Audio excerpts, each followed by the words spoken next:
Jai Hind and welcome to Tipsy Talks. I hope you're doing well wherever you're watching or listening from.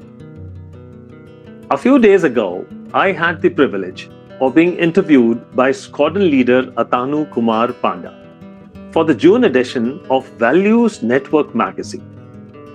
Now, during that interview, he asked me a series of thoughtful questions about leadership, life in uniform, emotional intelligence, retirement, purpose, and what really matters as we move through different phases of life.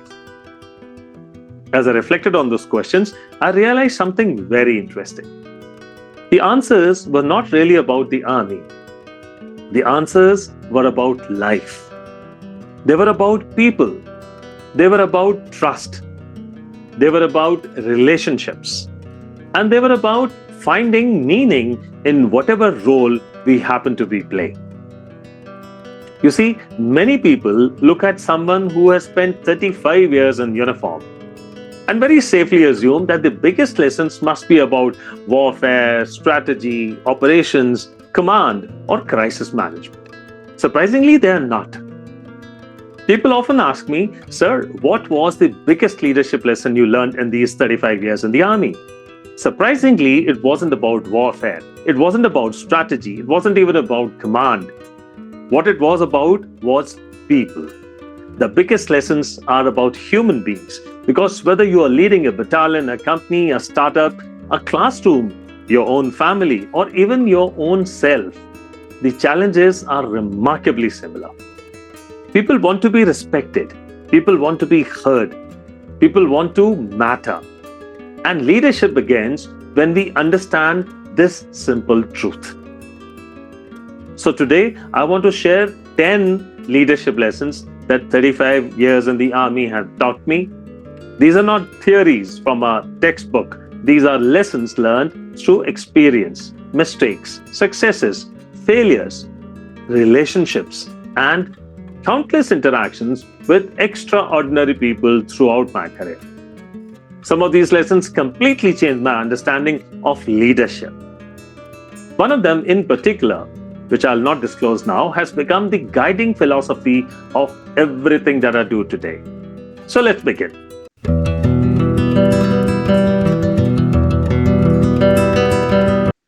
When I was a young officer, like most young leaders, I believe leadership was largely about competence. If I knew my job better than anyone else, if I was physically fit, if I was tactically sound, if I made good decisions, people would automatically follow. And to some extent, that is true. Competence is still very important. Nobody wants to follow an incompetent leader, no? But over the years, I noticed something fascinating. I saw officers with exceptional professional competence who struggled to inspire people. And I saw leaders who were not necessarily the most brilliant individuals in the room, but people would willingly go to the extra mile with them, for them. Why? Because leadership is not primarily about tasks. Leadership is about people. The task gets accomplished through people. The mission gets achieved through people. The vision gets realized through people. And if we fail to understand people, eventually we fail as leaders. One of the biggest mistakes leaders make is treating people as resources. People are not resources. People are human beings. They have aspirations. They have fears. They have families. They have strengths. They have emotions. They have vulnerabilities. The moment a leader starts seeing people as individuals rather than merely positions on an organizational chart or a chessboard, everything changes. And that is why some leaders create loyalty wherever they go, not because of authority, but because of humanity. आज के corporate environment में भी यही सच है. Technology बदल रही है, artificial intelligence आ रहा है, प्रोसेसेस ऑटोमेट हो रहे हैं, लेकिन ह्यूमन बीइंग्स की बेसिक इमोशनल नीड्स बिल्कुल नहीं बदली हैं. People still want respect. People still want recognition. People still want to know that they do matter. And therefore, leadership remains fundamentally a people business. If there is one sentence that captures my entire leadership philosophy today, it is this: authority secures compliance, trust earns commitment. Let me repeat that. Authority secures compliance, but trust earns commitment. Authority can make people obey. Trust makes people believe. Authority can make people attend a meeting. Trust makes them contribute, indulge. Authority can make people do what is required, but trust inspires them to do what is possible. And the difference is enormous. Many leaders today spend their entire career trying to increase authority. They want bigger titles, more power, more control, more influence. But the real question is not how much authority do I have? The real question is how much trust have I earned? Because trust cannot be demanded. Trust cannot be ordered. Trust cannot be delegated. Trust has to be earned slowly, consistently, every single day. And trust is built through very simple behaviors: keeping your word, being fair, being transparent, listening before judging, taking responsibility when things go wrong, giving credit when things go right. They sound very simple, but they're not easy. And that is why genuine trust is rare. One of the most powerful realizations of my career was that people rarely remember your designation, but they do remember your character. They remember how you treated them. They remember whether you stood by them when things became difficult. That is trust. And trust is the foundation of every great leader. For decades, we were taught that intelligence was the key to success. Good grades, good qualifications, good technical knowledge, all important. But increasingly, I believe that emotional intelligence is becoming even more relevant and important. Why? Because the future belongs to leaders who understand people. Point number one. Not just processes, not just technology, not just systems, people. What exactly is emotional intelligence? To me, it starts with self-awareness. Understanding your own emotions, understanding your triggers, understanding your strengths and weaknesses. Most people spend their lives trying to understand others. Very few spend enough time understanding their own selves, introspecting. And yet, self-awareness is the foundation of growth. The second component is empathy, the ability to see a situation through somebody else's eyes, the ability to understand before being understood, the ability to listen without immediately trying to solve or judge. Empathy is not weakness, empathy is insight. And then comes emotional regulation. Can you stay calm under pressure? Can you think clearly during uncertainty? Can you respond instead of reacting? These are not military skills, these are life skills. Whether you are a CEO, entrepreneur, teacher, parent, or student, emotional intelligence affects every relationship you have. In fact, if I look at the future of leadership, I believe technical skills will get people opportunities, but emotional intelligence will determine how far they go. And perhaps more importantly, how many people choose to go with them. This is why I often say the future belongs not to the smartest people in the room, but to the people who understand themselves and others most deeply. One of the biggest misconceptions about leadership is that leaders must always appear strong, always confident, always in control, always have all the answers. For many years, I believed that too. After all, when you wear the uniform, people naturally expect confidence and decisiveness. They look towards you for direction, especially in difficult situations. But over time, I learned something far more valuable. People don't expect perfection. They expect authenticity. Let me explain. There were occasions during my service when I simply didn't have all the answers. There were many occasions like that. A situation would evolve differently from what we had anticipated. Information would be incomplete, resources would be limited. At such times, pretending to know everything would have been irresponsible. Instead, I learned that saying, "Gentlemen, this is what we know at the moment, this is what we do not know, and this is how we are going to figure it out together." It actually strengthened confidence rather than weakened it. My team knew, because confidence is not about pretending. Confidence is about remaining composed despite uncertainty. Corporate world में भी यही challenge है. Many managers believe that admitting a mistake will reduce their authority. Actually, the opposite is true. When people see humility, honesty, and accountability, trust increases. Vulnerability is not emotional weakness, it is emotional courage. There is, of course, a balance. A leader should not become emotionally unstable, and neither should a leader become emotionally unavailable.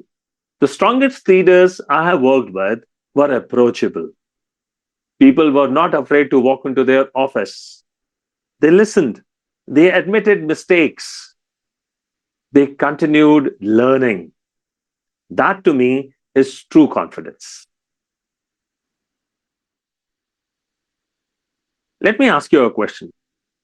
Can you remember the most intelligent person you ever worked with? Perhaps you can. Now let me ask you another question. Can you remember the kindest leader you have worked with? Someone who stood by you, someone who trusted you, someone who treated everyone with dignity.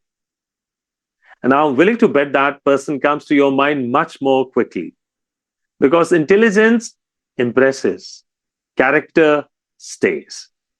Over 35 years, I met officers who were exceptionally brilliant, strategically sharp, academically outstanding, operationally exceptional.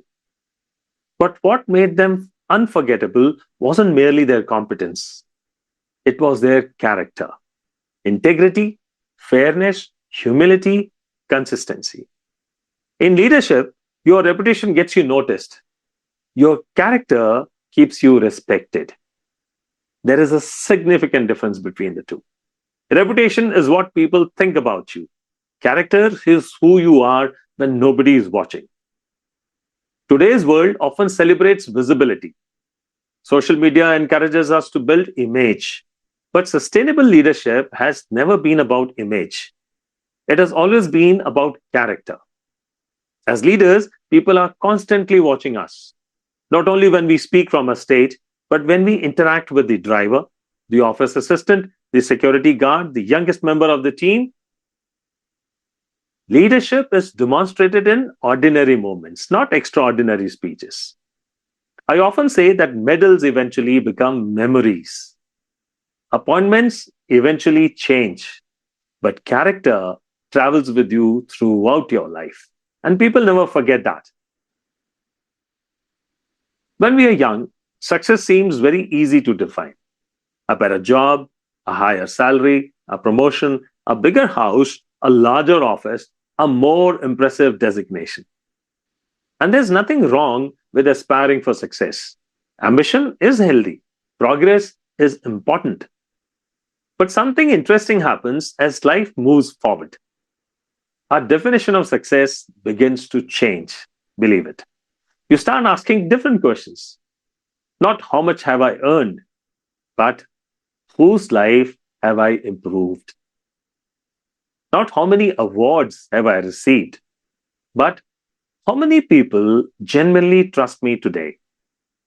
Not how important am I, but how useful have I been in the years that are spent on this Mother Earth? During my years in uniform, I met many people who were professionally successful. Some were deeply fulfilled, some were not. The difference was purpose. Success without purpose often creates pressure. Success with purpose creates peace. Today, when I look back, I don't remember every appointment I held.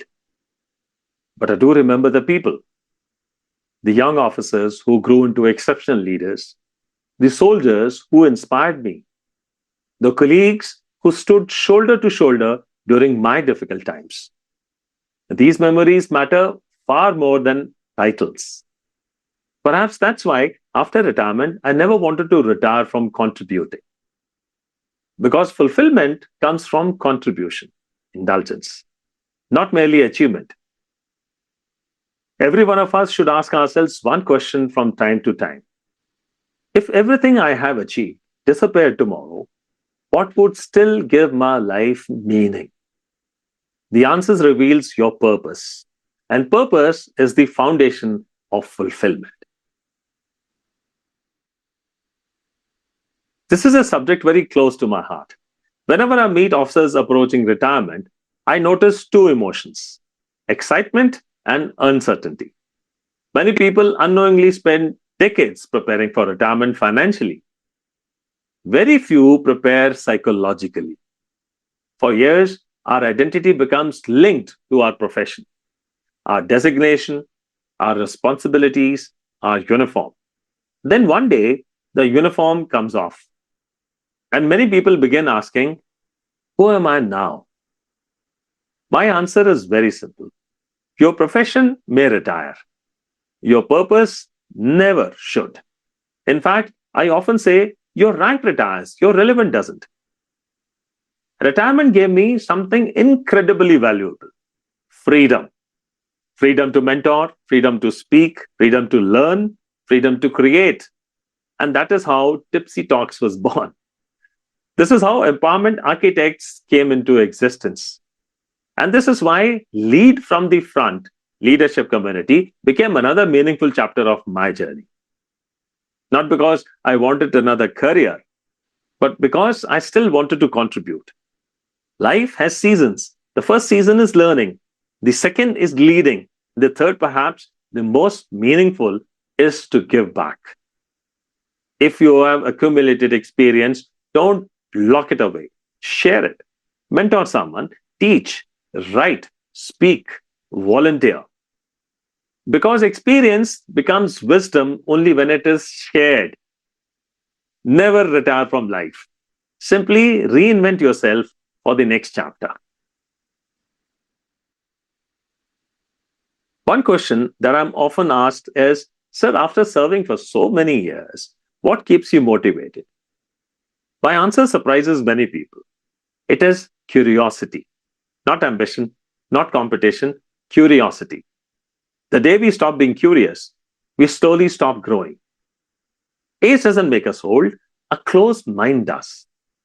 When I retired from the army, I had two choices. I could have spent my days talking only about the past, or I could begin learning something completely new. I chose the second path. Today, I find myself learning things I had never imagined: podcasting, video production, social media, artificial intelligence, digital content creation, online communities, live webinars. Now, every one of these was completely outside my comfort zone. And yes, initially, it felt uncomfortable. Many people of my generation say, ये सब हमारे बस की बात नहीं है boss, तू कैसे कर लेता? I respectfully disagree. Learning has never depended on age. It depends on attitude. In fact, some of the best teachers I have today are people half my age. And I have absolutely no hesitation in learning from them. Because knowledge has no rank, no age, no designation. If you remain curious, life continues to surprise you. And when life continues to surprise you, you never really grow old. If I ask you to remember your school days, you probably won't remember every examination.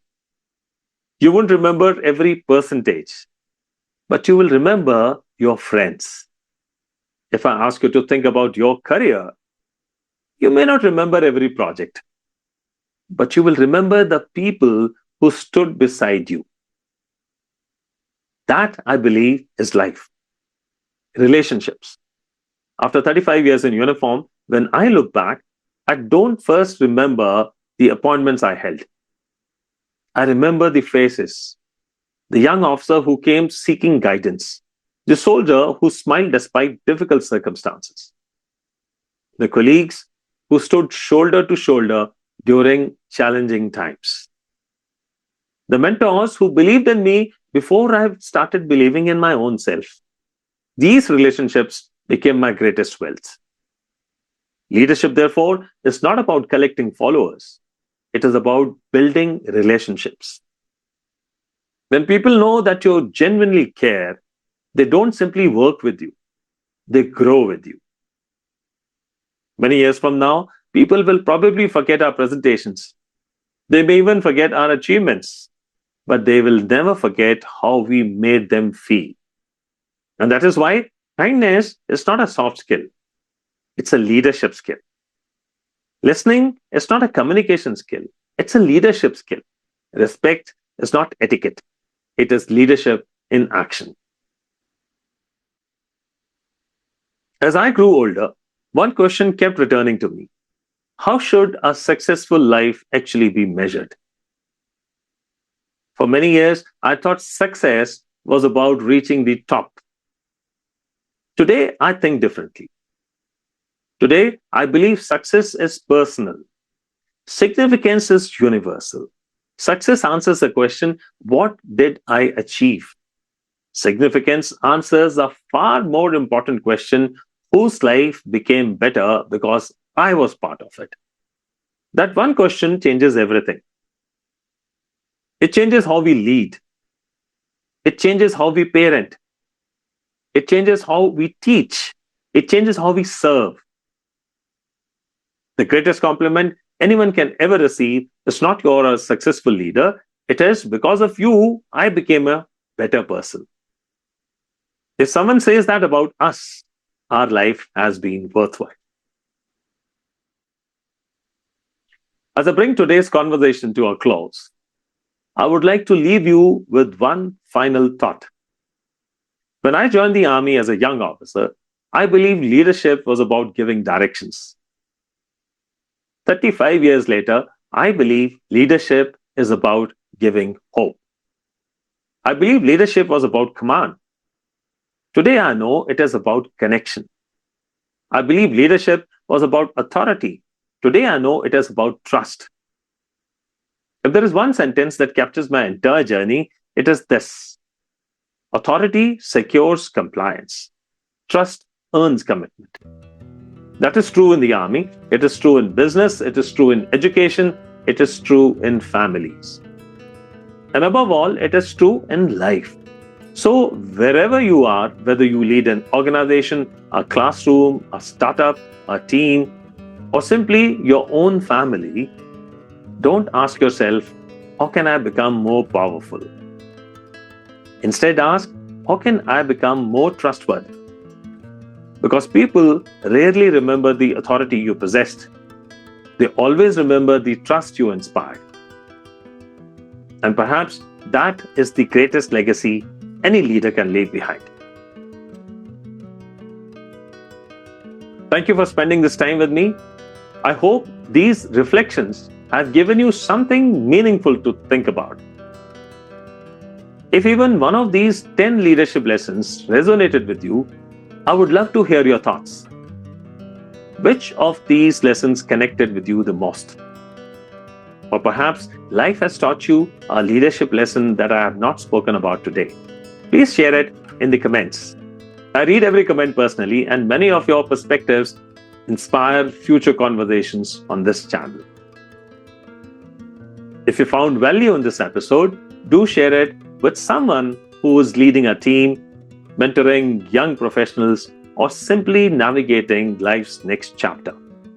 And if you haven't already subscribed to Tipsy Talks, I invite you to join our growing community where we explore leadership, emotional intelligence, purposeful living, and lifelong learning through conversations that matter. Until we meet again, stay curious, stay humble, lead with purpose, and always lead from the front. Jai Hind.